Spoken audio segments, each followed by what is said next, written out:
À la formation de la République Galactique, la vieille armée de l'ancienne République devenait inutile à cause de la disparition totale des sites ou des différentes menaces vaincues au cours des années. Le nouveau Sénat Galactique vota alors le désarmement militaire et fit disparaître une grande partie de la marine républicaine ainsi que l'armée terrestre.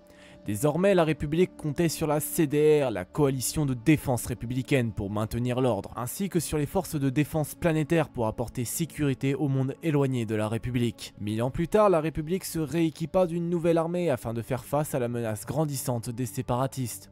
Avec le début de la guerre des clones, tout changea. La force de défense n'était désormais plus une simple armée de protection. La marine républicaine devint une force d'invasion destinée à faire la guerre dans le but de protéger les intérêts de la République.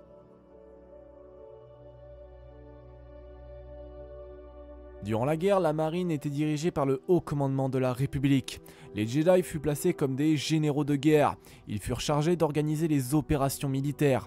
En plus des Jedi, des officiers républicains comme des amiraux pouvaient apporter leur expertise sur les plans militaires. La marine était ravitaillée en vaisseaux et en matériel grâce à la collaboration des différents chantiers navals alliés à la République. Ainsi, nous pouvons retrouver les chantiers navals de Coact, Sienar Fleet System, Rendili Stardrive, la corporation d'ingénierie corellienne, Suppro Corporation, Incom Corporation et enfin Cygnus Spacework. Durant la guerre des clones, la marine était divisée en une vingtaine de flottes. Chacune avait un rôle bien particulier.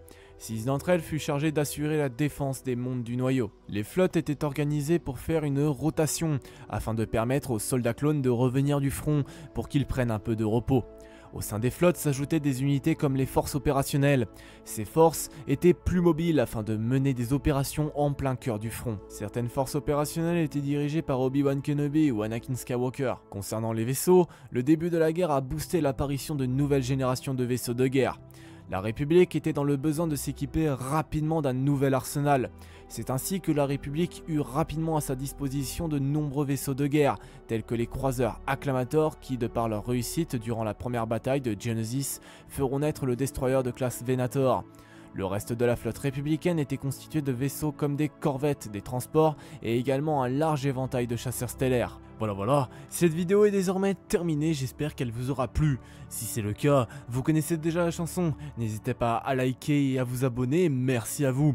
Sur ce, moi je n'ai plus grand chose d'autre à vous dire, je vous souhaite à tous une très bonne journée ou une très bonne soirée, et surtout n'oubliez pas que la force soit avec vous. La bise tout le monde.